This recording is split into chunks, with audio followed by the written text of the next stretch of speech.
What up, YouTube? It's your boy Banco Boxing. Please subscribe, man. Y'all be watching, man.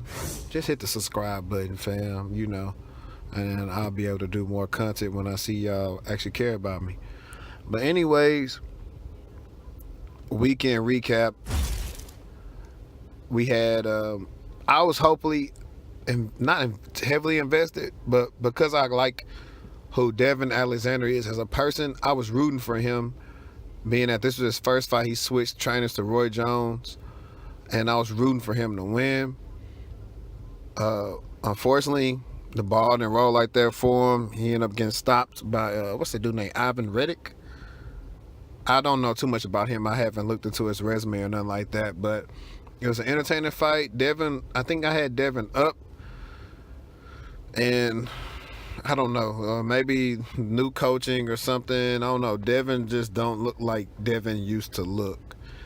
And it's looking like he's a warrior, but he's basically like a gatekeeper now, kind of. And I hate to see him go out like that. I think he needs to get with his team and see what's next. I don't know if he can compete on a high level anymore at welterweight. He might need to retire, because you don't want to see anybody fighting past their prime getting hurt. It just ain't worth it, man. It's just not worth it. Then we move into the main event of Saturday night. We see Andy Ruiz put a beat down on Anthony Joshua. It was funny because all the casuals on Facebook and stuff was like, going, social media was just going crazy. But I was telling them, I was like, well, the real boxing media, not what y'all see on ESPN, real boxing media knew that Andy Ruiz had a chance. And I was telling them, guys, I was referencing Barbershop Conversations. Hey, y'all go subscribe to Barbershop Conversations. Fred has a video where he says that Andy Ruiz is going to knock Joshua out with a left hook. And we see him, he put Joshua on the deck like 4 times. Ruiz went to the deck once, I think Joshua needs another trainer. And it's because we've been seeing this, but he's finally had an opponent that capitalized on a lot of his mistakes. To be 6'6", Joshua doesn't fight 6'6". So he made it even easier for Ruiz to get him. He could have been jabbing the whole night. He could have made it easy.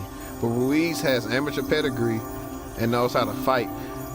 Like, everybody was kind of, shocked about it. But then even, Max Kellerman had to finally be on first take, like, well, Ruiz got amateur pedigree, more fights than Anthony Joshua, and knew what to do in a big moment like that. It still looks like the lights got too bright for Joshua.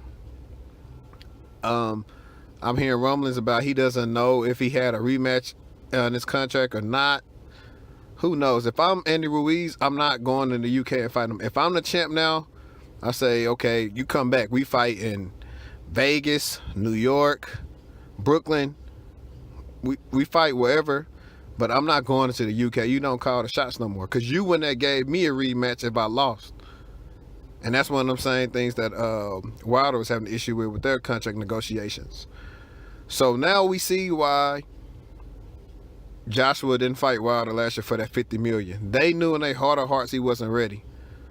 Just like CJ did. I made a video saying Wilder was avoiding Joshua, because I too thought that Joshua was going to beat. I thought he was going to beat Ruiz. I did.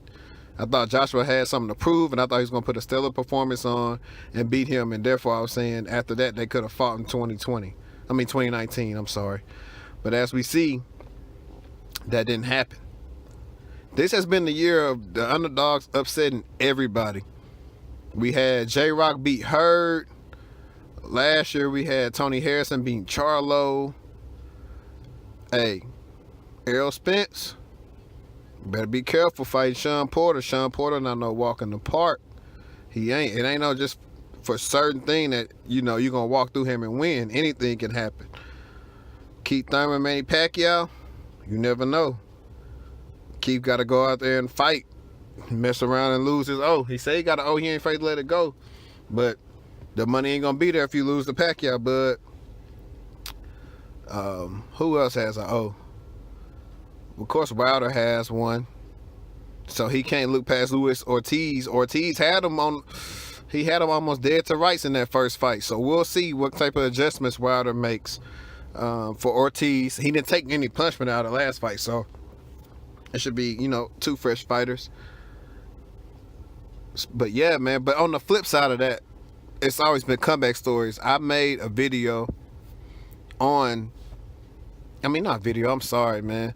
I'm talking fast. I have no note points. I always do all this stuff. I freestyle everything for everybody who says stop saying this or that, or you know, it just come out the dome. I want it to feel like it's not rehearsed, that it's just natural.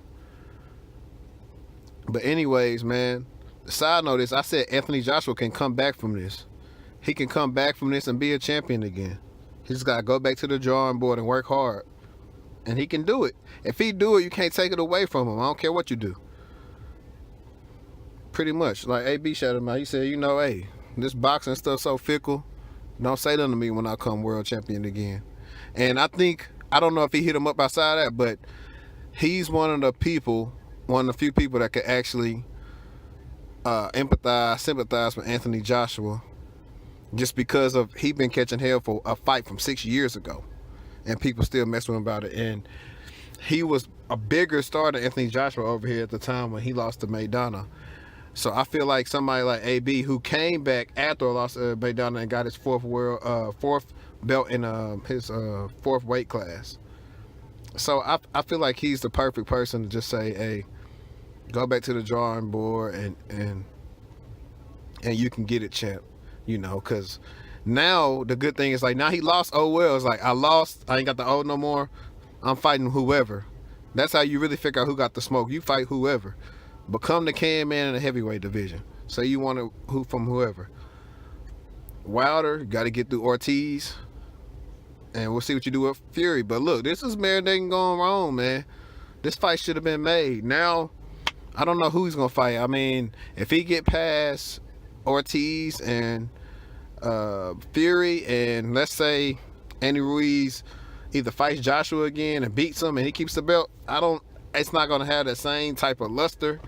But it is what it is, man. That's what happens when you play around, man, and you leave the money on the table. I tell people all the time, in the professional world too, in corporate America, you never leave the money on the table. You never leave the money on the table. You strike while the match is hot, and that's what you do. But anyways, guys, man, it's been a short video. I gotta go back in to work. Y'all hate, comment, like, subscribe. If it's something that y'all wanted me to talk about that I didn't mention,